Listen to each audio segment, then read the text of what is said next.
Welcome to my channel viewers, subscribers, students and parents. आज मैं आपको ट्रिग्नोमेट्री के जो एप्लीकेशन है, पिछले वीडियो में मैं आपको दो क्वेश्चन आपको सॉल्व किए थे टाइम कम की वजह से। आज पूरी कोशिश होगी कि इस लेसन को फिनिश कर दिया जाए, खत्म कर दिया जाए। तो आप आज एनसीईआरटी मैथ के क्लास 10th के एक्सरसाइज 9.1 के तीसरे क्वेश्चन को सॉल्व किया गया है। ये क्वेश्चन आप देखेंगे तो 6 to 7 लाइन में है, लगभग 6 से 7 लाइनों में क्वेश्चन है। अक्सर स्टूडेंट देख के क्वेश्चन होपलेस हो जाते हैं, उनको लगता है कि इतने बड़े क्वेश्चन को कैसे सॉल्व किया जाए। लेकिन आपको बताएं, इस क्वेश्चन में है कुछ नहीं, केवल थोड़ी सी आपको सोचने की जरूरत है। क्वेश्चन ये है कि एक कॉन्ट्रैक्टर, एक ठेकेदार जो है, किसी पार्क में दो स्लाइडर इस पे आप बच्चे स्कूल में स्लाइड करते हैं, सरकते हैं, दो स्लाइडर बनाता है। एक स्लाइडर की हाइट वो 1.5 मीटर रखता है, दूसरे स्लाइडर की हाइट वो 3 मीटर रखता है। एक स्लाइडर का जो स्लाइडिंग पार्ट है वो अर्थ से, पृथ्वी से 30 डिग्री के एंगल पे बेंड करता है, झुकाता है, और दूसरे स्लाइडर को वह अर्थ से 60 डिग्री पे बेंड करता है, झुकाता है। यानी दोनों स्लाइडर को वह जब एडजस्ट करता है तो एक स्लाइडर की हाइट को 1.5 मीटर रखता है, एक स्लाइडर की हाइट को वह 3 मीटर रखता है। रीजन इसका यह है कि जिसकी हाइट वो कम रखता है वो उन स्टूडेंट्स के लिए रखता है जो बिलो द 5 ईयर है, जो इनकी एज जो है 5 ईयर से कम है, उनके लिए वह हाइट कम रखता है। और जो एबव द 5 ईयर्स हैं या एबव द 10 ईयर्स हैं, उनकी हाइट वो ज़्यादा रखता है। फिर जो स्लाइडिंग पार्ट है उस स्लाइडर का, स्लाइडिंग पार्ट इसका, एक स्लाइडर का स्लाइडिंग पार्ट ये हुआ, एक स्लाइडर का स्लाइडिंग पार्ट ये हुआ। तो दोनों के स्लाइडिंग पार्ट को वह पृथ्वी से या अर्थ से एक स्लाइडिंग पार्ट को 30 डिग्री पे बेंड करता है, झुकाता है, और एक पार्ट को वह 60 डिग्री पे झुकाता है। अब आप फिगर में देखेंगे तो आपको लगेगा कि इसमें जो परपेंडिकुलर या जिसको आप हिंदी में लंब बोलते हैं, ये इसकी हाइट हो गई, इसमें ये लंब इसकी हाइट हो गई, इसमें लंब इसकी हाइट हो गई। ठीक। अब इसके बाद इसकी वो लेंथ निकालने के लिए कह रहा है। मतलब क्वेश्चन में जो कॉन्ट्रैक्टर ने, ठेकेदार ने जो स्लाइडिंग पार्ट लगाया है, इसकी लेंथ जो है वो क्वेश्चन में पूछ रहा है। तो आपको फिगर देख के ही आपको ये लग रहा होगा कि लंब और कर्ड के बीच रिलेशन बन रहा है। यहाँ भी लंब और कर्ड के बीच रिलेशन बन रहा है। तो स्वाभाविक है कि लंब और कर्ड, या आप कह सकते हैं परपेंडिकुलर टू हाइपोटेनस, ये भी परपेंडिकुलर टू हाइपोटेनस। तो इसमें आपको तुरंत आपके दिमाग में ये बात स्ट्राइक करनी चाहिए कि साइन पोजीशन ही दोनों की होगी, क्योंकि साइन में ही लंब और कर्ड होता है। तो अब इसमें भी आपको साइन पोजीशन पे ही करना है, इसमें भी साइन पोजीशन ही आपको लागू करनी है। तो क्योंकि यहाँ जो एंगल बन रहा है स्लाइडर का, स्लाइडिंग पार्ट का, वो 30 डिग्री है। यहाँ जो एंगल बन रहा है स्लाइडिंग पार्ट का वो 60 डिग्री है। तो अब साइन 30 डिग्री पे अब आपको क्लियर हो गया कि क्यों साइन लिखा जा रहा है, क्योंकि इस कर्ड की पोजीशन को यहाँ पे कर्ड या यहाँ पे कर्ड, या आप कह सकते हैं कि हाइपोटेनस यहाँ पर भी, हाइपोटेनस यहाँ पर भी, आपको वही कैलकुलेट करके निकालना है। तो आपकी मजबूरी है, आपको जो है साइन ही लागू करना होगा। तो यहाँ क्योंकि 30 डिग्री बन रहा है, यहाँ 60 डिग्री बन रहा है, तो साइन 30 इक्वल टू लंब बटा कर्ड यानी A B divide by A C. यहाँ भी sine 60 A B divide by A C लंब बटा कर्ड। तो अब आपको यहाँ साइन 30, आप पिछले वीडियो में आपको बताया गया था कि साइन के जो विभिन्न एंगल्स होते हैं वो कैसे आप लर्न करेंगे, कैसे आप उसको सीखेंगे, वो आप समझ गए होंगे। तो साइन 30 का मान होता है 1/2 और ए बी इसकी वैल्यू है 1.5, ए सी की वैल्यू आपको कैलकुलेट करनी है। फिर आप क्रॉस मल्टीप्लिकेशन करेंगे, क्रॉस मल्टीप्लाई करेंगे, ए सी डिवाइड का इसमें करेंगे, यानी सपोज कीजिए आप ऐसे करोगे और इसका आप ऐसे करोगे तो AC का मल्टीप्लाई इसमें, 2 का मल्टीप्लाई इसमें, इस तरह से आपके AC की वैल्यू जो है 3 मीटर जो है ये कैलकुलेट होकर के आ रही है। ठीक, इसमें आपकी सेम वही पोजीशन साइन 60, क्योंकि इसमें जो एंगल बन रहा है वो 60 डिग्री का बन रहा है, तो साइन 60 इक्वल टू होता है 30 अंडर 3/2। AB आपका हाइट हो गया, AC आपको कैलकुलेट करना है, फिर AC आप फिर इसमें क्रॉस मल्टीप्लिकेशन किए, यहाँ आपने क्रॉस मल्टीप्लिकेशन किया तो फिर AC की वैल्यू आप जो है इस तरह से AC का इसे मल्टीप्लिकेशन किए, इसका मल्टीप्लिकेशन यहाँ पे किए, AC मल्टीप्लाई बाई √3, फिर ये 2 × 3, और चूंकि अभी इस अंडर रूट को खत्म करने के लिए जो ये अंडर रूट है हमने √3 और √3 का जो है नॉमिनेटर और डिनोमिनेटर में या अंश और हर में मल्टीप्लाई कर दिया, इसलिए आपने जो डिनोमिनेटर है या हर है इसका 3 जो है खत्म हो गया, आपका आंसर आया 2√3। इस तरह से आपको क्वेश्चन देखने में बहुत लंबा लग रहा होगा, बहुत बड़ा लग रहा होगा, लेकिन आपका जो ये कंपैरेटिव स्टडी है, ऐसे क्वेश्चन में आपको कंपैरिजन करके, तुलना करके आप जब कैलकुलेट करेंगे तो आप जो है इसको अच्छी तरह से कैलकुलेट कर सकते हैं। इसी क्वेश्चन को थोड़ा जो NCERT बुक के जो इंग्लिश मीडियम के स्टूडेंट हैं उनके लिए थोड़ा सा मैं अलग से जो है इस क्वेश्चन के बारे में बता देता हूं, क्योंकि इंग्लिश मीडियम के स्टूडेंट और हिंदी मीडियम के स्टूडेंट, क्योंकि क्वेश्चन तो वही होते हैं, बस केवल मीडियम चेंज होता है, तो इसमें थोड़ा सा मैं आपको इंग्लिश मीडियम के स्टूडेंट को बताता हूँ। इंग्लिश मीडियम के बुक में इस क्वेश्चन का जो समरी है वो क्या है मैं आपको बताता हूँ। इस क्वेश्चन के बारे में जो आपके बुक में लिखा हुआ है उस क्वेश्चन को इंग्लिश मीडियम के स्टूडेंट जल्दी समझ नहीं पाते हैं, तो क्योंकि लाइन जो ज़्यादा उसमें होती है, मतलब ऐसे क्वेश्चन जो 6-7 लाइनों में होते हैं तो कंफ्यूज कर जाते हैं, उसको मैं शॉर्ट में करके आपको बताता हूँ। Suppose you can say in this question one contractor make a 2 sliders, one slider's height is 1.5 and second slider height is 3 meter, but the angle of first slide connect with the earth is 30 degree and the angle of slide of second slider is 60 degree. Both the sliders part of the slider, first slider on 30 degree and second slider on 60 degree. So you can decide the calculation of this question. You can consider, you can calculate sine or tan or cot, but you can decide the answer of this question to look the figure. This part is the perpendicular part of the slider and this part is the hypotenuse part of the slider. In the second question, this is the perpendicular part of the slider and this is the hypotenuse part of the slider. So you can decide, you can only calculate sine part of this question.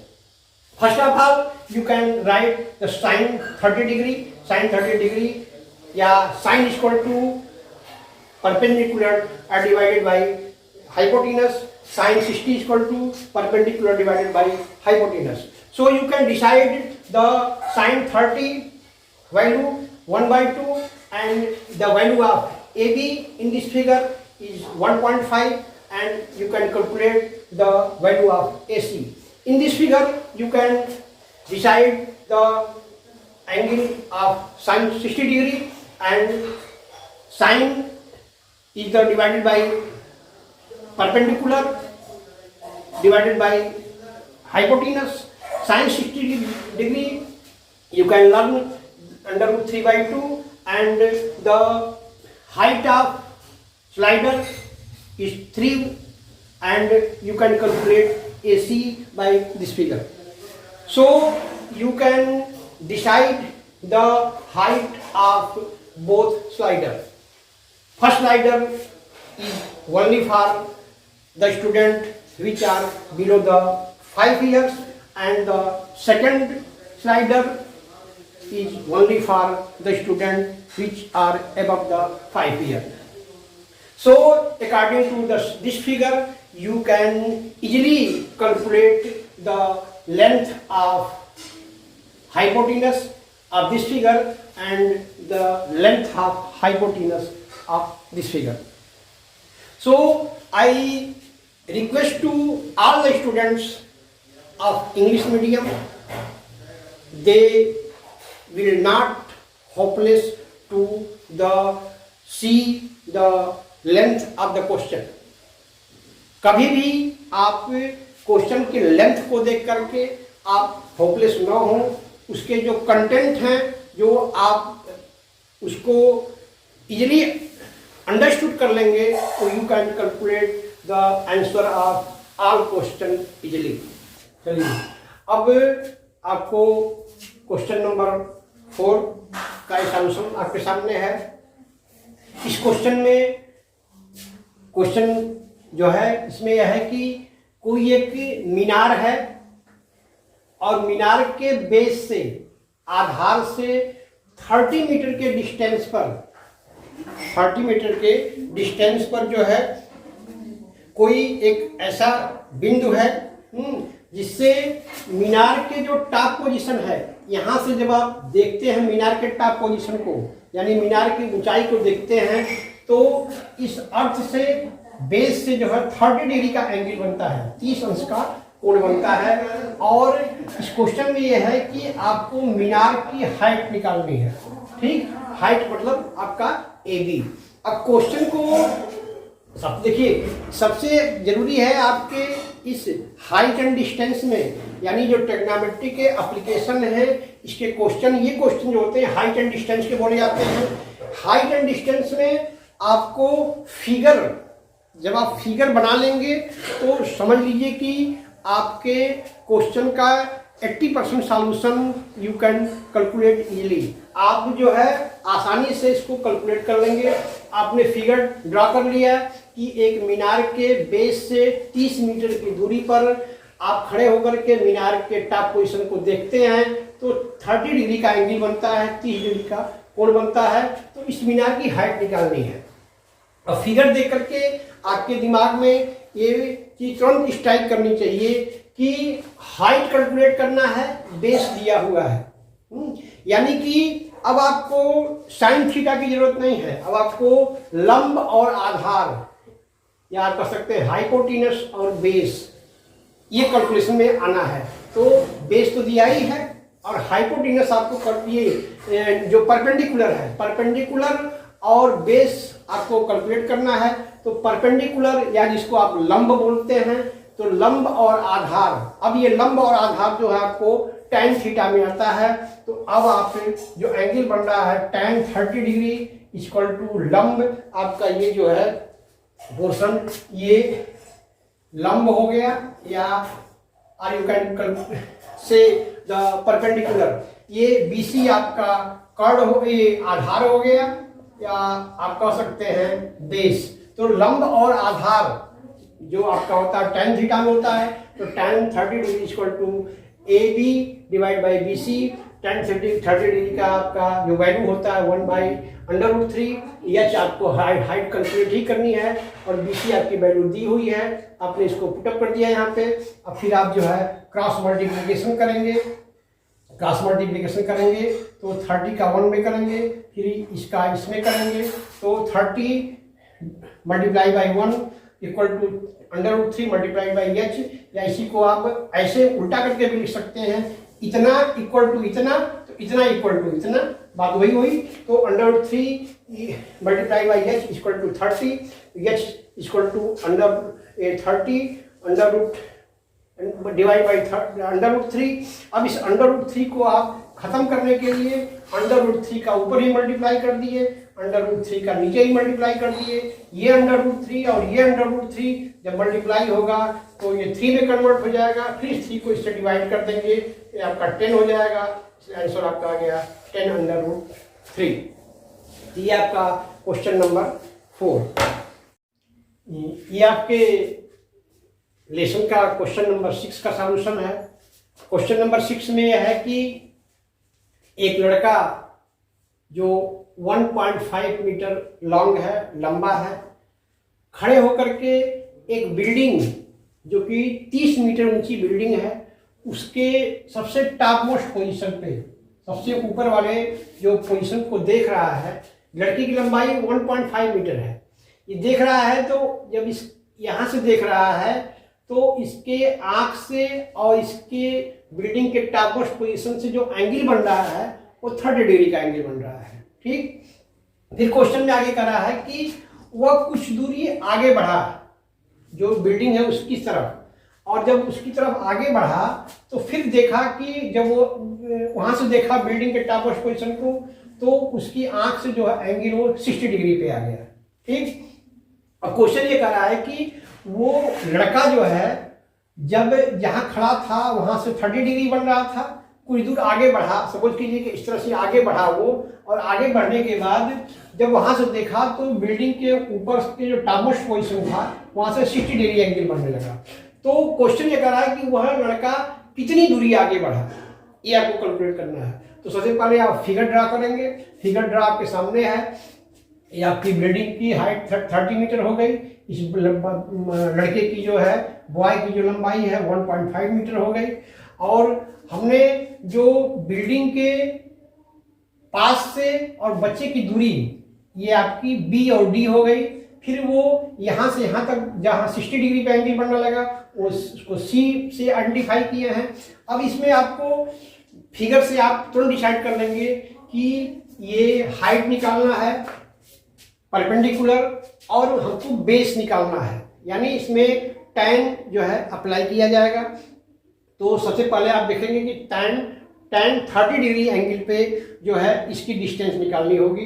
तो tan 30 equal to लंब बटा आधार, लंब आपका हो गया AB और divide by ये AB आप यहाँ की करें तो, और आपको ठीक है, ठीक B यही रखिए, कोई दिक्कत नहीं, B आप यहीं रखें। अच्छा, अब आप चूंकि इस बिल्डिंग की हाइट जो है वो 30 मीटर है और उस बॉय की और लड़के की हाइट भी 1.5 मीटर है, तो अब आपको देखना होगा कि लड़के की लंबाई जो थी वो बिल्डिंग की हाइट से आप माइनस कर देंगे तो ये पूरी हाइट निकल जाएगी। यानी AB की जो AB है, A और से B की जो लेंथ है, क्योंकि बच्चा खुद जो लड़का है खुद 1.5 मीटर का है, तो उसकी लंबाई को आप बिल्डिंग की लंबाई में से माइनस कर देंगे तो आपकी A और B की डिस्टेंस निकल जाएगी। तो AB divide by BD, B और छत, यहाँ बिल्डिंग के जो सबसे लोअर पोजीशन है, जो जहाँ से आप लड़का मतलब खड़ा देख रहा है, तो यहाँ से यहाँ तक की लंबाई क्या हो गई BD। तो जब माइनस किया 30 में से 1.5 को, तो ये आपकी AB आ गई 28.5, और BD यहाँ से यहाँ तक कैलकुलेट कर लेंगे तो आपका tan 30 की वैल्यू होती है 1/√3, और इस तरह से आपने BD कैलकुलेट कर लिया। यानी जो लड़का है वो बिल्डिंग से 28.5√3 इतनी दूरी पे जो है वो खड़ा है। ठीक, अच्छा, अब आप फिर बच्चा आगे बढ़ा, जब आगे बढ़ा तो 60 डिग्री का एंगल बन गया, तो अब 60 डिग्री का एंगल को आप tan 60 से आइडेंटिफाई करेंगे। फिर AB, आपका ए बी, ये 28.5 आपने यहाँ डिसाइड कर लिया है। फिर उसके बाद अब यहाँ से यहाँ तक की दूरी, सी से बी तक की दूरी आपको निकालने के लिए आपने चूंकि बी से डी तक की डिस्टेंस आपने कैलकुलेट कर लिया है, बी डी 28.5, और सपोज कर लीजिए कि आप सी से बी या बी से सी की डिस्टेंस आप सपोज कर लीजिए कि आपने एक्स माना है। तो अब इस तरह से यहाँ तक की डिस्टेंस आपका जो है इस tan 60 की सहायता से ये कैलकुलेट हो जाएगा। यानी एक्स की, यानी कि बच्चा जो है जो आगे बढ़ा, जहाँ से 60 डिग्री का एंगल बन रहा था, उसकी वहाँ से और बिल्डिंग की दूरी जो है वो 28.5 डिवाइड बाय √3 हो गया।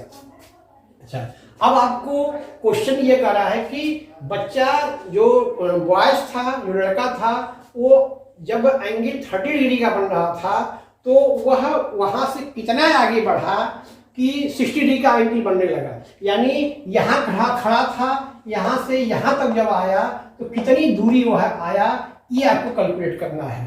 तो यानी डी से सी तक या सी से डी तक की दूरी, तो हमने आपको सी डी इक्वल टू यहाँ से यहाँ तक की दूरी में से यहाँ तक की दूरी को जब माइनस कर देंगे तो आपकी ये दूरी कैलकुलेट हो जाएगी। यानी टोटल डिस्टेंस बिल्डिंग से जब बच्चा पहली कंडीशन में खड़ा था वहाँ तक की दूरी में से जब वो आगे बढ़ा और वहाँ से बिल्डिंग के पास तक की दूरी को आपने एक्स माना है, एक्स आप कैलकुलेट भी कर लिए, तो उस दूरी को आप माइनस कर देंगे।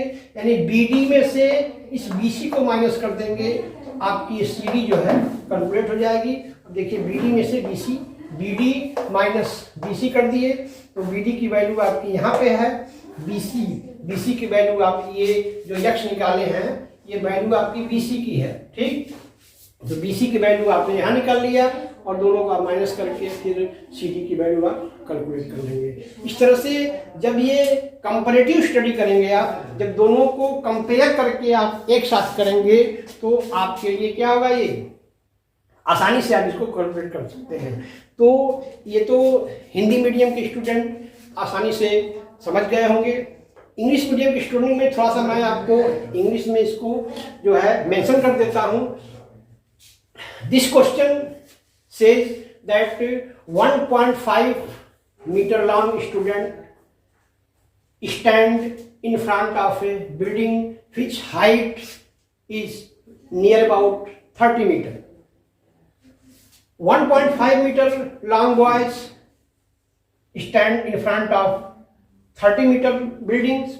So you can minus the height of building with the help of 1.5 meter long boys. So I can say the total distance of building from the eye of boys become 28.5. After that you can calculate the angle tan 30 and you can put the value of tan 30 and you can calculate the total distance of the boys from the building BD. Then after some times you can calculate the tan 60 degree value because the boy go from the original position to the next position at the 60 degree angle. Then you can put the value of tan 60 degree and you can apply the formula of tan theta, so you can calculate the value of x. After some times you can calculate the total distance from the boys to the building and then minus the value of second position student to the building and then you can calculate the vertical distance between the 60 degree angles and the 30 degree angles position of the students. ये question number 7 में आपका question ये कह रहा है कि एक building 20 metre ऊंची बिल्डिंग है और उसके बेस से, आधार से दूर कोई व्यक्ति खड़ा है और उस बिल्डिंग के टॉप मोस्ट पोजिशन यानी बी पोजिशन में देख रहा है तो 45 डिग्री का एंगल बन रहा है। अब उस बिल्डिंग के ऊपर एक कोई मीनार या कह सकते हैं टावर, जैसे अक्सर आपके टावर लगाए जाते हैं, एक टावर लगा दिया गया, तो अब उस टावर के टॉप मोस्ट पोजिशन को देख रहा है व्यक्ति तो 60 डिग्री का एंगल बन रहा है। यानी बिल्डिंग के टॉप मोस्ट पोजिशन को जब देख रहा है तो 45 डिग्री का एंगल, और जब उसके ऊपर जो टावर लगा है जब उसके टॉप मोस्ट पोजिशन को, सबसे ऊपर पोजिशन को जब देख रहा है तो 60 डिग्री का एंगल बन रहा है। तो क्वेश्चन ये है कि जो टावर लगा है, जो मीनार लगा है, उसकी हाइट कितनी होगी। तो सबसे पहले तो हम देखते हैं कि चूंकि परपेंडिकुलर दिया हुआ है या आप कह सकते हैं कि लंब दिया हुआ है और इसकी हाइट निकालनी है, यानी लंब दिया हुआ है, इसका आधार कैलकुलेट हो जाए तो कुछ हद तक क्वेश्चन सॉल्व हो जाएंगे। तो सबसे पहले हम इसके आधार को यानी बिल्डिंग से खड़े हुए व्यक्ति की दूरी को कैलकुलेट करते हैं। यानी लंब और आधार का रिलेशनशिप बनता है तो निश्चित ही tan थीटा का यूज होगा। तो tan 45 इक्वल टू BC यानी बिल्डिंग की हाइट डिवाइड बाई जो व्यक्ति खड़ा है बिल्डिंग से दूरी उसकी, तो BC डिवाइड बाई CD। तो BC की वैल्यू tan 45 की वैल्यू 1 होती है, BC की वैल्यू आपकी दी हुई है 20 मीटर, CD की वैल्यू आपने इस तरह से कैलकुलेट कर लिया क्रॉस मल्टीप्लिकेशन से। अब ये बिल्डिंग से खड़े व्यक्ति की दूरी कैलकुलेट हो गई, ठीक। अब 45 पे कर लिए। अब फिर जो है, अब जो बिल्डिंग के ऊपर टावर लगा हुआ है उससे जो एंगल बन रहा है 60 डिग्री का एंगल बन रहा है, तो tan 60 इक्वल टू अब बिल्डिंग की हाइट प्लस टावर की हाइट। टावर की हाइट आपको मालूम नहीं है, वही कैलकुलेट करना है। तो टावर की हाइट आपने सपोज कर लिया कि h है, तो AB प्लस BC यानी इस मकान की हाइट और इस टावर की हाइट को हमने क्या किया, ऐड किया, डिवाइड बाई CD आपका ये हो गया। CD आपने यहाँ कैलकुलेट ही कर लिया है। तो इस AB की हाइट, जो टावर की हाइट को हमने h माना, BC की हाइट आपको पता ही है तो h प्लस 20, और tan 60 की वैल्यू होती है √3। तो इस तरह से √3/1 h प्लस 20/1 क्रॉस मल्टीप्लाई किए तो इसका इसमें h plus 20 equal to 20 √3, h equal to ये आपका जब साइन ट्रांसफर होगा तो जब माइनस हो जाएगा 20 √3 माइनस 20 आप कॉमन ले लिए √3 माइनस 1, ये आपका जो है यानी टावर की जो हाइट है वो आपकी कितनी हो गई, ये हाइट निकल गई आपकी 20 √3 माइनस 1, ठीक। अब इसमें देखिए क्वेश्चन नंबर 7 में आपने ये देखा। क्वेश्चन नंबर 8 में थोड़ी सी बस चेंजिंग है कि उसमें कह रहा है कि एक पेडेस्टल जो है, पेडेस्टल का मतलब होता है चेयर मतलब जैसे कुर्सी टाइप में कोई चीज़ है, उसके ऊपर कोई चीज़ रखी हुई है, एंगल इस तरह से बन रहे हैं। तो जैसे इसमें इस टावर की हाइट निकालनी थी और ये बिल्डिंग की हाइट दी हुई थी, और जो नेक्स्ट क्वेश्चन 8th क्वेश्चन आपका है उसमें ये हाइट दी हुई है और ये निकालना है। तो इसमें केवल आप जो है जो एंगल में, जैसे इसमें आपने इसको ऐड किया, तो अब जो आप अगला करेंगे उसमें इसकी हाइट दी हुई है प्लस इसकी हाइट कर देंगे। तो इसकी हाइट जब निकल जाएगी दोनों को आप प्लस कर देंगे तो पूरी वैल्यू आपकी जो है, जो इसकी हाइट बिल्डिंग की होगी वो निकल जाएगी। थोड़ी सी वेस्ट चेंजिंग है, तो आप चाहेंगे तो इसकी हेल्प से क्वेश्चन नंबर 8 आप कैलकुलेट कर सकते हैं। ये आपके क्वेश्चन नंबर 9 का सॉल्यूशन है। इस क्वेश्चन में यह है कि एक मीनार है जिसकी हाइट 50 मीटर है और उसी मीनार के सामने एक बिल्डिंग है जिसकी हाइट का पता नहीं है। तो जब हम इस बिल्डिंग के बेस से, इसके आधार से इस मीनार के टॉप मोस्ट पोजीशन को देखते हैं, इस बिल्डिंग के आधार से जब इस मीनार के या टावर के टॉप मोस्ट पोजीशन पे देखते हैं तो 60 डिग्री का एंगल बनता है, ठीक। अच्छा, और कोई व्यक्ति इस मकान की जगह इससे हटके और इस मीनार के बेस के पास आ जाता है और यहाँ से इस भवन, इस बिल्डिंग के टॉप मोस्ट पोजीशन को देखता है तो 30 डिग्री एंगल बनता है। यानी फिर समझिए कि एक मीनार या एक टावर के सामने एक मकान है, दोनों आमने सामने हैं। जब मकान के नीचे खड़ा होकर के कोई व्यक्ति इस मीनार को देखता है, इसके सबसे ऊपरी पोर्शन को, तो उस व्यक्ति के आंख से और मीनार के टॉप मोस्ट पोजीशन का जो एंगल बनता है वो 60 डिग्री का बनता है। और फिर वही व्यक्ति इस मकान की जगह से इस मीनार के बेस के पास, आधार के पास आ जाता है, और जब अपनी बिल्डिंग को देखता है तो उसका जो आंख से जो एंगल बनता है वो आपका 30 डिग्री का बनता है। अब आपको देखना है कि यहाँ हाइट दी हुई है, यानी लंब दिया हुआ है, इस आधार को कैलकुलेट करना है। जब आधार को कैलकुलेट करना है यानी आपको tan थीटा निकालना होगा। तो सबसे पहले आप एक ट्राइंगल आपका ये बन रहा है, ट्राइंगल ABC या त्रिभुज ABC में आपका ये लंब हो गया, आधार हो गया। तो tan 60 डिग्री यानी tan इक्वल टू होता है आपका लंब बटा आधार, तो ये आपका लंब हो गया और ये आधार हो गया। tan 60 की वैल्यू होती है √3।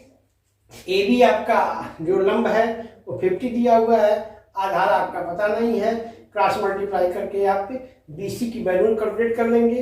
इस आधार जो आपका ये कैलकुलेट हो गया 50/√3, यानी ये बिल्डिंग के और ये आपके मीनार के और बिल्डिंग के बीच की जो डिस्टेंस है वो आपका कैलकुलेट होकर के आ गया 50/√3। ठीक, अब आपको इस ट्राइंगल पे आना होगा, ट्राइंगल DCB। ट्राइंगल DCB में अब यहाँ भी 30 डिग्री का एंगल बन रहा है, तो tan 30 = DC ये डिवाइड बाई BC ये। ठीक, tan 30 की वैल्यू होती है 1/√3। DC आपको ये डिस्टेंस पता नहीं है, ये हो गया x, और BC की वैल्यू आप यहाँ कैलकुलेट कर लिए हैं 50/√3। तो आपने x में 50/√3 का डिवाइड किया, जब क्रॉस मल्टीप्लाई करेंगे तो इसका मल्टीप्लिकेशन यहाँ होगा, इसका मल्टीप्लिकेशन यहाँ होगा, x/√3 50/√3 x √3 आपका नीचे आएगा। जब कैलकुलेट करेंगे तो आपका मल्टीप्लाई हो जाएगा इस तरह से 50/3 या 16.60 मीटर इसका आंसर होगा। मतलब आप, फिर मैं आपसे रिक्वेस्ट करता हूं कि जब भी आप इस क्वेश्चन को हाइट एंड डिस्टेंस के जो भी ट्रिग्नोमेट्री के एप्लीकेशन के क्वेश्चन हैं, सबसे पहले आपको फिगर ड्रा करना होगा। अगर आपका फिगर सही ड्रा हो गया तो आप जो है बड़े आसानी से इसको कैलकुलेट कर ले जाएंगे। और जब भी इसका कैलकुलेशन करें तो कंपैरिजन करके आप जब भी अपनी कॉपी पे सॉल्व करें तो दोनों जो भी फिगर दिए हुए हैं उसमें अगर दो कंडीशन है, दो केस है, तो उस केस को कंपेयर करके करेंगे तो आपका आंसर लगभग 100% सही आएगा और आपको कैलकुलेशन करने में भी आसानी होगी। ठीक, ये आपके बुक का क्वेश्चन नंबर 10 है। इस क्वेश्चन में क्वेश्चन क्या कर रहा है कि एक 80 मीटर चौड़ी सड़क है। इस सड़क के दोनों साइड में पोल लगे हुए हैं, खंभे लगे हुए हैं, और एक व्यक्ति जो है इस सड़क पे कहीं भी खड़ा होकर के एक पोल के टॉप मोस्ट पोजीशन को देखता है तो उसकी आंख से जो एंगल बनता है वो 60 डिग्री का है। और फिर वही व्यक्ति जब दूसरे पोल को देखता है तो 30 डिग्री का एंगल बनता है। यानी इस 80 मीटर चौड़ी सड़क के बीच में कहीं भी खड़ा होता है तो एक जगह से देखता है तो एक पोल पे 60 डिग्री का और एक पोल पे 30 डिग्री का एंगल बनता है। तो क्वेश्चन ये पूछ रहा है कि वो व्यक्ति जो है उस सड़क के बीच में किस बिंदु पे खड़ा है, यानी वो वास्तव में एक पोल से कितनी दूरी पर है और दूसरे पोल से कितनी दूरी पर है। यानी व्यक्ति जो रोड के बीच में खड़ा है वह एक पोल से कितनी दूरी पे खड़ा हो रहा है तो 60 डिग्री का एंगल बन रहा है, और दूसरे पोल से कितनी दूरी पे खड़ा हो रहा है तो 30 डिग्री का एंगल बन रहा है। तो इसमें आपको आप ध्यान से जब इस फिगर को देखेंगे तो आपके दो ट्राइंगल बन रहे हैं। एक ट्राइंगल आपका ABC बन रहा है, दूसरा आपका ADC बन रहा है। अच्छा, सबसे पहली चीज, दूसरी चीज ये कि आपके दोनों की लेंथ बराबर है। ये दोनों जो खंभे लगे हुए पोल हैं उनकी लेंथ क्या है, बराबर है। तो हमने अच्छा बराबर है लेकिन कितनी है ये आपके क्वेश्चन में नहीं दिया हुआ है। तो सपोज कर लीजिए आपकी दोनों की लेंथ क्या है, x है, और इनके बीच की दूरी, पोल के बीच की दूरी दिया हुआ है 80 मीटर, यानी 80 मीटर चौड़ी सड़क है, दोनों के बीच की दूरी क्या है 80 मीटर। तो अब जिस बिंदु पे खड़ा होकर देख रहा है वो बिंदु है सी बिंदु से एक पोल को देख रहा है तो 60 डिग्री, सी बिंदु से एक पोल को देख रहा है तो 30 डिग्री। तो अब इस ट्राइंगल में सबसे पहले आप इस ट्राइंगल में आइए, तो सपोज कीजिए कि उस पोल की हाइट जो है x है, और उस बिंदु से जहां से वो देख रहा है पोल को उसकी डिस्टेंस कितनी है y। तो अब आइए ABC में tan 60 डिग्री, लंब बटा आधार, तो लंब आपका AB है और आधार आपका BC है। AB की हाइट जो है x है, BC की जो डिस्टेंस दी हुई है y है, तो और tan 60 का मान √3 है। तो आप इसको कैलकुलेट करेंगे, क्रॉस मल्टीप्लाई करेंगे, तो x = √3y, यानी 3 × y। अच्छा, ये आपकी x की वैल्यू निकल गई, यानी कि इस पोल की हाइट x जो है इतनी आई। ठीक, अच्छा अब जो आप आएंगे ट्राइंगल EDC में, तो यहाँ 30 डिग्री का बन रहा है, tan 30 = लंब बटा आधार, तो लंब आपका x है, ED जो AB x है तो AB x है, तो ED आपका x हो गया, DC।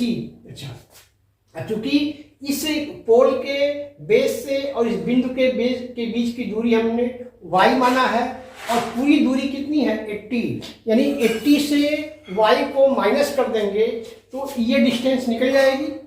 ठीक, तो C और D की डिस्टेंस क्योंकि यहाँ से यहाँ तक 80 है और ये हमने y माना है, तो उस 80 से इसको माइनस कर देंगे तो ये डिस्टेंस निकल जाएगी। तो आपका DC = क्या होगा 80 - y। tan 30 की वैल्यू होती है 1/√3।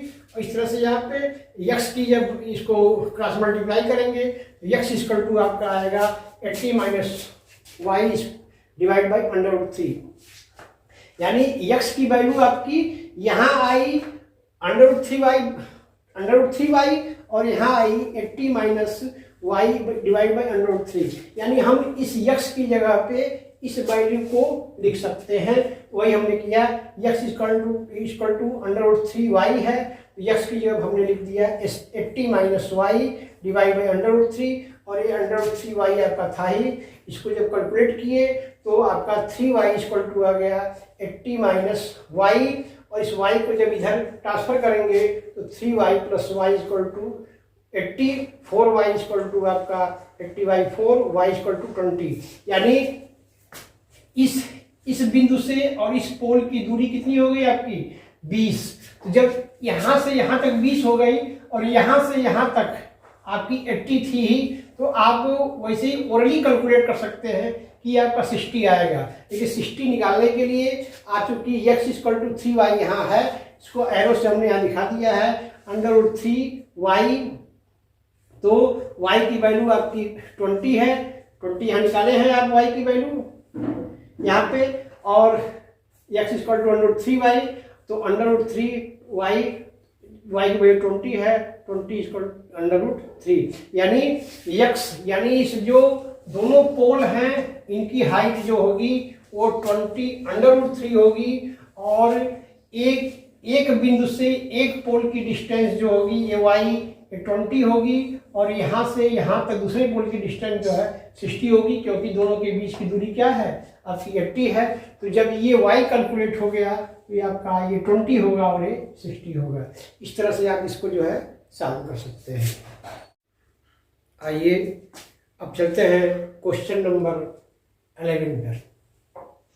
क्वेश्चन नंबर 11 में ये है कि क्वेश्चन ये कह रहा है कि एक नहर है, कैनाल है, कैनाल के एक साइड में, इस साइड में एक टावर है, कैनाल के दूसरे साइड में कोई व्यक्ति खड़ा है। जब वह दूसरे साइड से खड़ा होकर के इस टावर के टॉप मोस्ट पोजीशन को देखता है, तो एंगल ऑफ इलेवेशन, या आप इसको उन्नयन कोण बोलते हैं, एंगल ऑफ इलेवेशन जो है या उन्नयन कोण 60 डिग्री का बनता है। ठीक, यानी क्वेश्चन ये है कि एक नहर बीच में है नहर के एक साइड में एक टावर है, टावर और फिर नहर के दूसरे साइड में एक व्यक्ति खड़ा है। जब वह टावर के टॉपमोस्ट पोजीशन को देखता है तो एंगल ऑफ एलिवेशन या उन्नयन कोण 60 डिग्री का बनता है। जब वह व्यक्ति 20 मीटर आगे बढ़ जाता है और वहां से जब देखता है तो एंगल ऑफ एलिवेशन या उन्नयन कोण जो है 30 डिग्री का बनता है। ठीक, तो क्वेश्चन ये कह रहा है कि इस नहर की चौड़ाई कितनी होगी और फिर ये टावर की ऊंचाई कितनी होगी, ये आपको कैलकुलेट करना है। तो आप अकॉर्डिंग टू फिगर देखें तो फिगर में आपके एक ट्राइंगल ये बन रहा है त्रिभुज, और एक पूरा ट्राइंगल यहाँ से यहाँ तक बन रहा है, यानी 2 ट्राइंगल आपके बन रहे हैं और दोनों ट्राइंगल का आप कंपैरेटिव स्टडी करेंगे, कंपेरिजन करेंगे और उसके बाद तक जाकर के आप यच यानी इसकी हाइट आपने सपोज कर लिया। सपोज इस टावर की हाइट जो है एच है और सपोज जो है इस नहर की जो विड्थ है, चौड़ाई है, वो एक्स है। तो अब यहाँ 60 डिग्री का एंगल बन रहा है एच और एक्स, यानी एच इसकी हाइट हो गई और ये आपका बेस हो गया। यानी आप इसमें tan थीटा का यूज करेंगे, लंब बटा आधार जिसको आप बोलते हैं कि परपेंडिकुलर डिवाइड बाय बेस। तो एच और एक्स अब आपको निकालना होगा। तो tan 60 degree equal to A B by B C. A B आपकी हाइट हो गई, बी सी इसका क्या हो गया, बेस हो गया। तो ए बी आपने सपोज किया कि एच है और बी सी जो बेस है उसको आपने एक्स किया है। tan 60 की वैल्यू होती है √3। तो अब आप इसको क्रॉस मल्टीप्लिकेशन करेंगे, क्रॉस मल्टीप्लाई जब करेंगे तो आपका ये ऐसे हो जाएगा और ये ऐसे हो जाएगा। तो एच इक्वल टू आपका आ गया √3x, एक ट्राइंगल का हो गया। अब आप चलते हैं फिर आगे, ये पूरा का पूरा एक होल ट्राइंगल जो है, अब ये ए बी डी एक ट्राइंगल बना आपका। इसमें यहाँ पे आने के बाद 30 डिग्री का एंगल ऑफ एलिवेशन हो रहा है, उन्नयन कोण हो रहा है। तो tan 30 equal to A B divide by B D. B D का मतलब यहाँ से यहाँ तक। ठीक, अच्छा, अब tan 30 की वैल्यू होती है 1/√3 और ए बी आपने डिसाइड ही कर लिया है। अब बी डी को, क्योंकि बी डी क्या है, बी से सी, सी से डी, बी से सी और सी से डी ये पूरी डिस्टेंस है। तो अब इसमें आपने बी से सी एक्स माना है और सी से डी तक 20 मीटर दिया हुआ आपके बुक में। तो इसको 2 पार्ट में डिवाइड कर देंगे बी डी को, B C plus C D, B C plus C D. B C आपका एक्स है और जो सी डी है वो 20 है। तो H divide by x plus 20। फिर आप इसका क्रॉस मल्टीप्लिकेशन करेंगे तो ये आपका h इंटू √3 एक्स प्लस 20। फिर आप जो है √3 को इधर कर देंगे, h equal to x plus 20 by √3। अब यहाँ h इक्वल टू √3x है और यहाँ h equal to x plus 20 by √3 है। अब इसी h की वैल्यू को आप इधर शिफ्ट कर देंगे। तो यानी h इक्वल टू क्या है, x प्लस 20 डिवाइड बाई 3। तो x प्लस 20 डिवाइड बाई 3 और ये √3x रहेगा ही रहेगा। फिर आप इसको क्रॉस मल्टीप्लाई करेंगे, क्रॉस मल्टीप्लाई में ये आपका इस √3 इंटू एक्स और ये √3, ये x प्लस 20 हो गया। √3 और √3 को जब मल्टीप्लाई करेंगे 3 हो गया x प्लस 3। यहाँ से आपकी x की वैल्यू निकल जाएगी और फिर अब यही x की वैल्यू फिर इसमें आप शिफ्ट कर देंगे। h इक्वल टू √3x है, इसको हमने आपको एरो से दिखाया है। तो h equal to √3x, x की वैल्यू 10 आई है और इस तरह से आपकी h की वैल्यू जो है निकल जाएगी। यानी नहर की जो चौड़ाई होगी वो 10 मीटर होगी और ये जो आपके टावर की ऊंचाई होगी ये 10√3 मीटर होगी। इस तरह से आपके क्वेश्चन जो है सॉल्व हुए। ये आपके क्वेश्चन नंबर 12 का सॉल्यूशन है, जिसमें क्वेश्चन नंबर 12 में ये पूछा जा रहा है कि एक 7 मीटर ऊंचा जो है एक टावर, एक मकान है और एक 7 मीटर ऊंचे एक भवन के शिखर से केवल टावर के शिखर का उन्नयन कोण 60 डिग्री होता है। एक टावर है, इसके इस भवन जो 7 मीटर ऊंची जो बिल्डिंग है, इसके यहाँ से इस टावर के टॉप पॉइंट को देखते हैं तो एंगल जो है 60 डिग्री का बनता है। ठीक, यानी एक 7 मीटर ऊंची एक मकान है, उसके छत पे खड़ा होकर के कोई सामने लगे टावर को देखता है तो 60 डिग्री का एंगल बनता है। फिर वही व्यक्ति जब उस टावर के नीचे देखता है, टावर के एंड पॉइंट पे, तो उस आदमी के आंख से जो है 45 डिग्री का एंगल बनता है। ठीक, तो क्वेश्चन ये कह रहा है कि इस टावर की हाइट निकालनी है और जो है ये टावर और जो बिल्डिंग है उसके बीच की डिस्टेंस निकालनी है। तो सबसे पहले इसमें आप थोड़ा सा और क्वेश्चन से ये डिफर ये है कि सब क्वेश्चन में आप उन्नयन कोण, जिसको एंगल ऑफ डिविएशन बोलते हैं, इलेवेशन बोलते हैं, एंगल ऑफ इलेवेशन, उसमें उन्नयन कोण वाले क्वेश्चन थे। इसमें थोड़ा सा आपका एंगल ऑफ डिप्रेशन है या अवनमन कोण है। कैसे कि जब आप कभी भी ऊपर देखेंगे कहीं से खड़े होकर के, जब किसी भी बिल्डिंग के या किसी भी टावर के टॉप मोस्ट पोजीशन को देखेंगे तो आपकी आंख से और उस बिल्डिंग के या उस टावर के टॉप मोस्ट पोजीशन के बीच जो एंगल बनता है उसको एंगल ऑफ एलिवेशन या उन्नयन कोण बोलते हैं। ठीक, लेकिन आप कहीं खड़ा होकर के और किसी ऊंचे स्थान पे खड़ा होकर के और आप किसी टावर के एंड पॉइंट को, नीचे की पॉइंट को देखते हैं तो वहाँ एंगल ऑफ डिप्रेशन हो जाता है या एंगल जो आप कहते हैं अनुमान कोण हो जाता है। तो इसमें यही कंडीशन है कि यहाँ छत पे 7 मीटर ऊंचे छत पे इंसान खड़ा होकर के किसी टावर के टॉप मोस्ट पोजीशन को देखता है तो 60 डिग्री का एंगल ऑफ एलिवेशन होता है।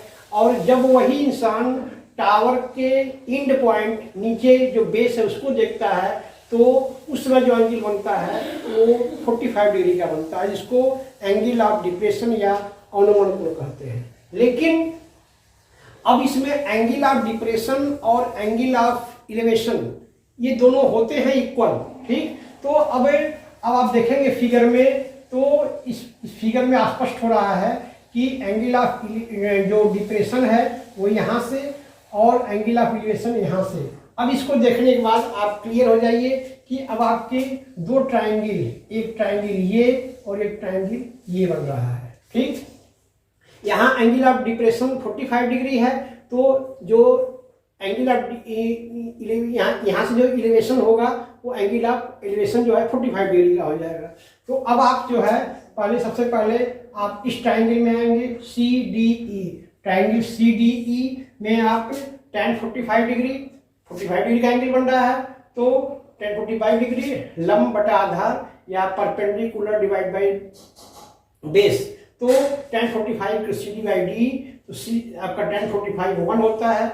CD यानी जो बिल्डिंग की हाइट है 7 है, इसकी हाइट, इसकी बीच की डिस्टेंस नहीं पता है, इसको हमने सपोज कर लिया कि x है। फिर आप जो है क्रॉस मल्टीप्लाई करेंगे इधर से इसका तो x = 7 आ गया। यानी टावर और उस बिल्डिंग के बीच की जो डिस्टेंस है वो कितनी है 7 मीटर। ठीक, अच्छा, अब टावर जो बिल्डिंग के ऊपर से इंसान खड़ा होकर के टावर के टॉप मोस्ट पोजीशन को देख रहा है तो जब टावर और बिल्डिंग के बीच की डिस्टेंस x 7 मीटर यहाँ है तो जब यहाँ होगी तो जो व्यक्ति ऊपर खड़ा हुआ होगा और टावर के बीच की डिस्टेंस भी वही होगी, जो ये डिस्टेंस होगी वही डिस्टेंस क्या होगी यहाँ होगी। यानी इसका बेस जो है यहाँ भी क्या हो जाएगा, आपको x की वैल्यू यहाँ 7 हो जाएगी। यानी अब जो ट्रायंगल ABC में आएंगे आप तो ABC में लंब बटा आधार, तो आपका लंब क्या हो जाएगा, अच्छा पूरा यहाँ से यहाँ तक डिस्टेंस जो है ये h मीटर माना गया है और अब इतने की डिस्टेंस यानी यहाँ से यहाँ तक यानी टावर की हाइट हमने h मानी है और उसमें से अब टावर की हाइट में से बिल्डिंग की हाइट को आप माइनस कर देंगे तो ये हाइट निकल जाएगी। ठीक, टावर की हाइट h है, बिल्डिंग की हाइट 7 मीटर है, तो अब इसकी हाइट ए और बी की हाइट निकालने के लिए आप टावर की हाइट में से बिल्डिंग की हाइट को, ये चूंकि ये 7 मीटर है तो ये भी 7 मीटर होगा, ठीक। तो अब यहाँ से यहाँ तक आपका एच है, तो ये 7 माइनस कर देंगे तो ये हाइट निकल जाएगी। तो A B divide by B C, A B कितना हो गया आपका एच माइनस 7, बी सी आप कह सकते बी सी इक्वल टू, ये क्या है, इक्वल टू डी ई के बराबर है, यानी ये और ये दोनों डिस्टेंस क्या होगी, बराबर होगी। तो d equal to B C equal to D, यानी x हो गया, इसको x माना गया है।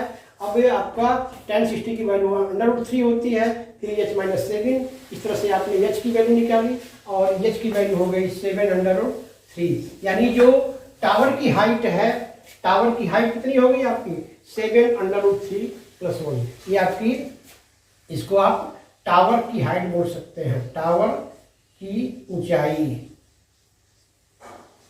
ये जो हो गया आपका इक्वल टू h 7√3 + 1। ये क्वेश्चन आपकी जो है क्वेश्चन नंबर 12 है। अब क्वेश्चन नंबर 13 पे आइए, देखिए क्वेश्चन क्या कर रहा है। तो क्वेश्चन नंबर 13 ये कर रहा है कि कोई लाइट हाउस है, लाइट हाउस का मतलब जिससे लाइट निकलती है, लाइट हाउस है जो सी लेवल से, यानी समुद्र के तल से जो है, इस लाइट हाउस की हाइट जो है वो 75 मीटर है, ठीक, समुद्र तल से। अच्छा, अब समुद्र तल से जो लाइट हाउस की हाइट है, इस हाइट पे खड़ा व्यक्ति जब नीचे की तरफ देखता है तो इस समुद्र में जो है दो नावें हैं। मान लीजिए कि आपका एक नाव सी कंडीशन पे है, एक नाव डी कंडीशन पे है। तो यह व्यक्ति जब समुद्र में तैरती हुई नावों को देखता है यहाँ से, तो एक नाव का जो एंगल ऑफ डिप्रेशन, अवनमन कोण, ऊपर से जब नीचे देखते हैं एंगल बनता है, उसको अभी बताएं आपको कि एंगल ऑफ डिप्रेशन या अवनमन कोण करते हैं। तो जब यहाँ व्यक्ति खड़ा होकर के नीचे की तरफ देखता है एक नाव को, तो 45 डिग्री का एंगल बनता है। फिर वही खड़ा व्यक्ति जब दूसरी नाव को देखता है तो 30 डिग्री का एंगल बनता है। तो अब ये कह रहा है कि क्वेश्चन में कि इन दोनों नावों के बीच में डिस्टेंस कितनी है। यानी फिर सुन लीजिए, ये 75 मीटर का लाइट हाउस है। इस लाइट हाउस के ऊपर खड़ा व्यक्ति समुद्र में चलती हुई दो नावों को देखता है। एक नाव को देखता है एंगल ऑफ डिप्रेशन या अवनमन कोण 45 डिग्री का बनता है, एक नाव को देखता है एंगल ऑफ डिप्रेशन या अवनमन कोण 30 डिग्री का बनता है। फिर आपको अभी पहले बताए थे कि angle of deviation is equal to angle of elevation.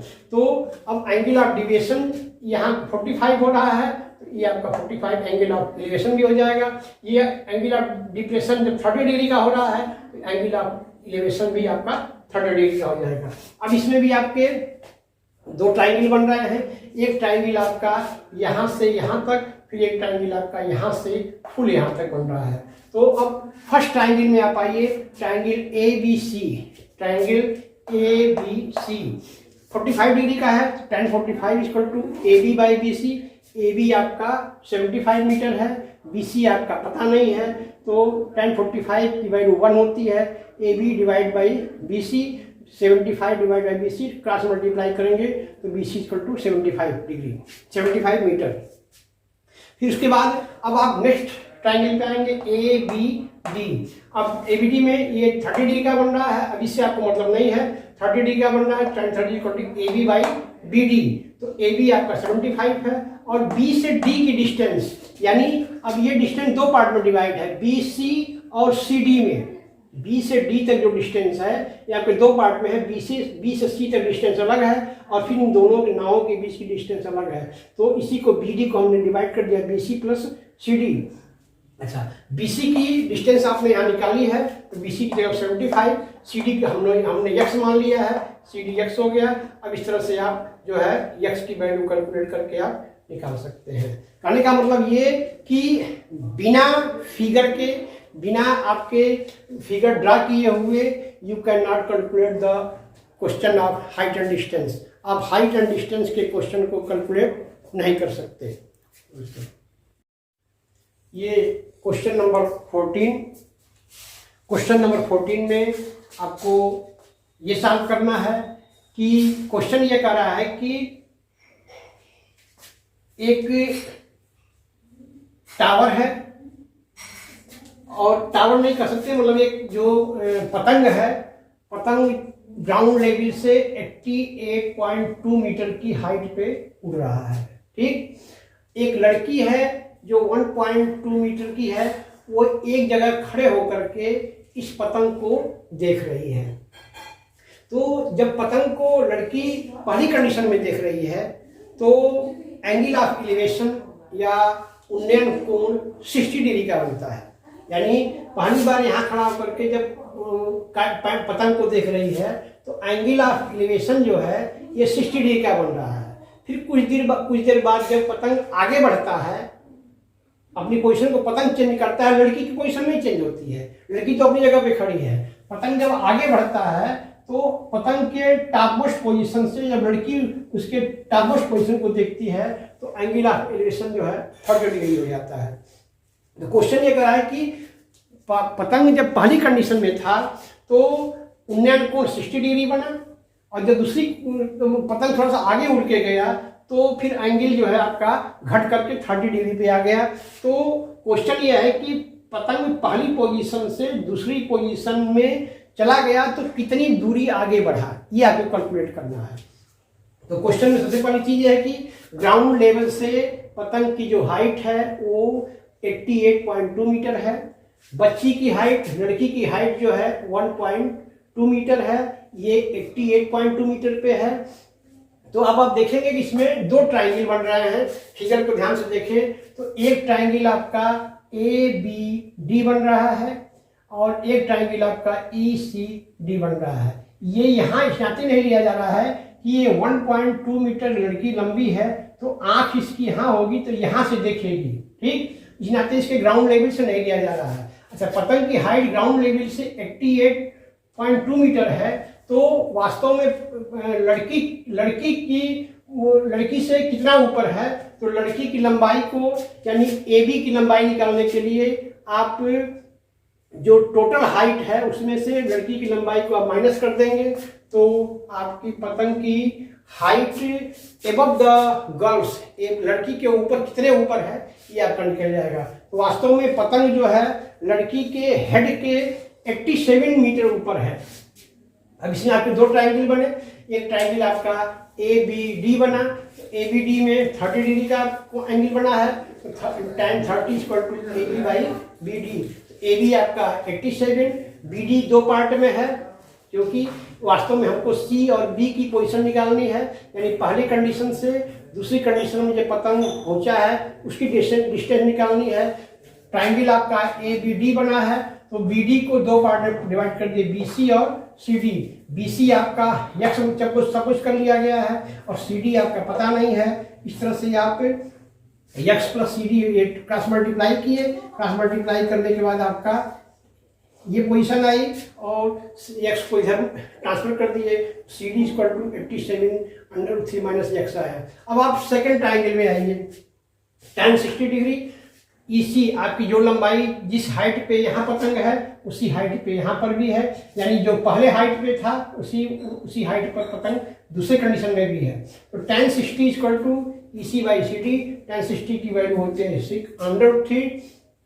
EC आपका EC = AB, यानी आप यहाँ लिख सकते हैं EC = AB। AB की जो जब है वही EC की भी है। तो CD 87, CD कैलकुलेट की CD = 87/√3 आ गया और यहाँ CD आपका इतना आया है। इस CD की जगह पे इस CD की वैल्यू को आप इनपुट कर देंगे, यानी CD = ये है और CD की जगह पे ये कर लिए और फिर यहाँ से आप देखिए CD की जगह पे आपने ये लिखा और CD बराबर इतना था। इस तरह से आपने जो है x को कैलकुलेट कर सकते हैं।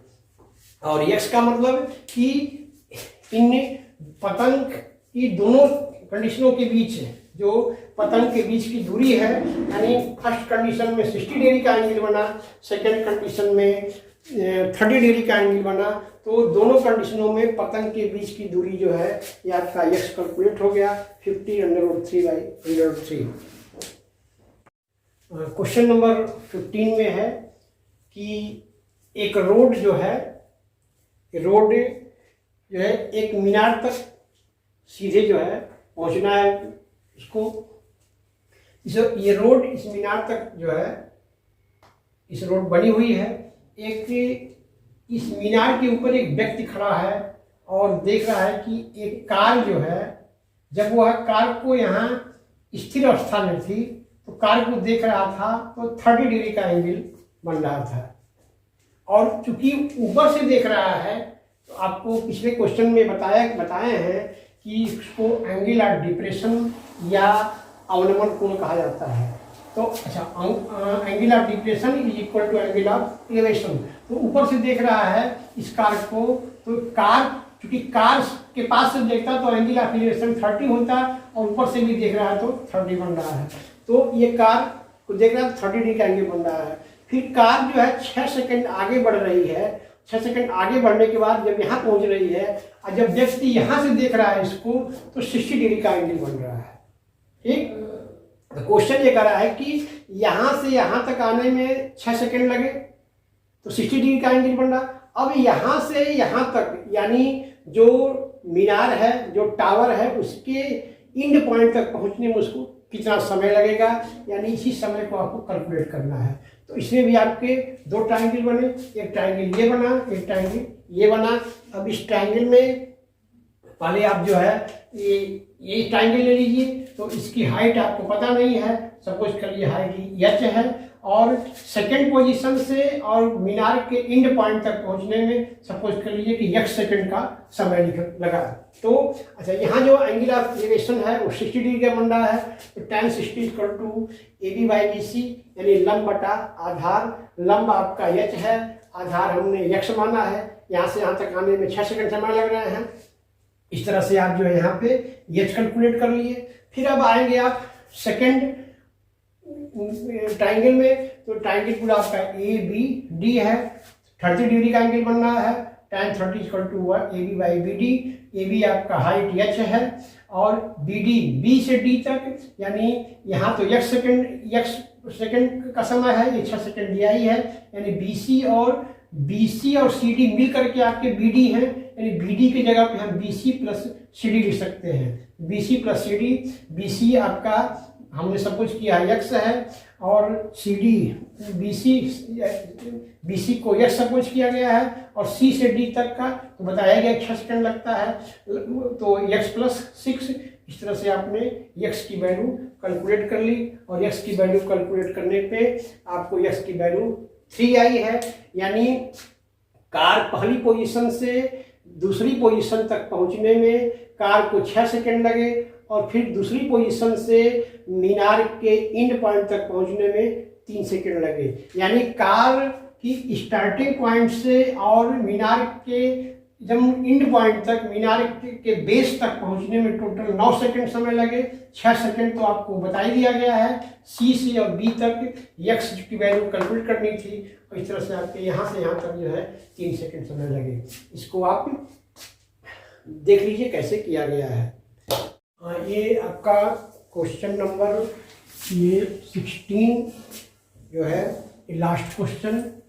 इसमें एक क्वेश्चन ये है कि किसी भी मीनार के हाइट से अगर आप नीचे देखते हैं तो एंगल बनता है, और वो एंगल ऑफ डिप्रेशन होता है। लेकिन इस क्वेश्चन में ये कह रहा है कि प्रूफ करने के लिए कि एंगल ऑफ डिप्रेशन जो बन रहा है वो एक दूसरे के कॉम्प्लीमेंट्री हैं, पूरक हैं। कॉम्प्लीमेंट्री पूरक का मतलब, पूरक कोण का मतलब कि addition of 2 angles become equal to 90 degree, मतलब कि 2 एंगल का जो योग हो वो 90 डिग्री हो। यानी कि अगर एंगल ऑफ डिप्रेशन बन रहा है तो दोनों का जो एडिशन होगा यानी पूरक कोण वो 90 डिग्री के होंगे। तो सपोज कर लीजिए कि एक एंगल जो है थीटा है और तो दूसरा 90 - थीटा होगा। ऐसे समझ कर लीजिए। मानिए कि एक एंगल आपका 20 डिग्री है तो दूसरा 90 माइनस 20 यानी 70 डिग्री, क्योंकि दोनों एंगल का जो एडिशन होगा, जोड़ होगा, वो 90 डिग्री होना है। तो चूंकि मुझे नहीं पता है, बुक में नहीं दिया हुआ है कि एंगुलर डिप्रेशन या अवनमन कोण जो है कितना, तो एक का अवनमन कोण हमने थीटा मान लिया और दोनों अवनमन कोण का योग जो है 90 डिग्री होना चाहिए, तो एक का थीटा मान लिया, एक का 90 माइनस थीटा होगा। सपोज करिए एक का हम 20 मानते तो ये 90 माइनस 20 होता तो 70 डिग्री हो जाता, लेकिन यहाँ पता नहीं है, इसलिए हम एक का थीटा मान लिए तो एक का 90 माइनस थीटा मान लिए। अच्छा, और कह रहा है कि एक जो पहला अवनमन कोण है वो उसके बेस से उसकी दूरी 4 मीटर है, और दूसरा जो आपका पूरा कोण बन रहा है वो 9 मीटर के दूरी पर है, 9 मीटर पे है। अच्छा, इसमें आपको प्रूव क्या करना है? प्रूव यह करना है कि मीनार के शिखर से जो अवनमन कोण बन रहा है, जो मीनार की हाइट है वो 6 मीटर दिया हुआ है, यही आपको प्रूफ करना है कि 6 मीटर वास्तव में है कि नहीं है। कैसे आप प्रूफ करेंगे? इसमें आप फिगर से देखिए, आपके 2 ट्रायंगल बन रहे हैं, एक ट्रायंगल आपका ABD बन रहा है और एक ट्रायंगल आपका ABC बन रहा है। तो फर्स्ट ट्रायंगल में आप देखिए tan theta equal to AB/BC, यानी AB आपका ये हो गया, BC आपका ये है। AB दिया जरूर है आपका, मतलब मीनार की हाइट दिया है, लेकिन आपको वही प्रूफ करना है, इसलिए आप मीनार की हाइट को नहीं लिख सकते। तो AB को H मान लिए, हाइट और आपका नीचे जो है 4 हो गया, तो tan theta equal to H/4, ठीक। अच्छा, इसमें आपका H दिया जरूर है लेकिन लिखना नहीं है। फिर आप आएंगे ABD में, ABD, तो अब यहाँ चूंकि थीटा था तो ये 90 माइनस थीटा होगा, तो tan 90 minus theta equal to H/, यहाँ से यहाँ तक डिस्टेंस 9 मीटर दिया हुआ है, तो H/9 बेस हो गया आपका लंब बटा आधार। तो अच्छा, tan 90 माइनस थीटा आप पिछले लेसन में पढ़े होंगे, tan 90 minus theta equal to होता है cot थीटा, तो इसकी जगह पे आप cot थीटा लिख सकते हैं, और आपका H/9 हो गया। यानी एक इक्वेशन आपका tan theta equal to H/4 हुआ, एक इक्वेशन आपका cot theta equal to H/9 हुआ। अब दोनों इक्वेशन को आप मल्टीप्लाई कर दें, नीचे लिखा हुआ है equation number 1 multiply by equation number 2।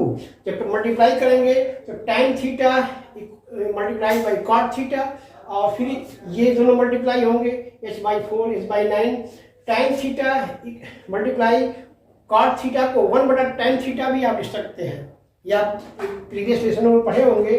तो 1/tan थीटा, अब tan थीटा आपका कैंसिल हो गया, कट हो गया, तो आपका यहाँ आया 1, और H और H मल्टीप्लाई 1/36, H/2/36 या H² 36, H इक्वल टू √36, और इस तरह से H की वैल्यू आपकी 6 आ गई, और ये आपका प्रूफ हो गया। अब आपके लेसन का एंड है। Thank you.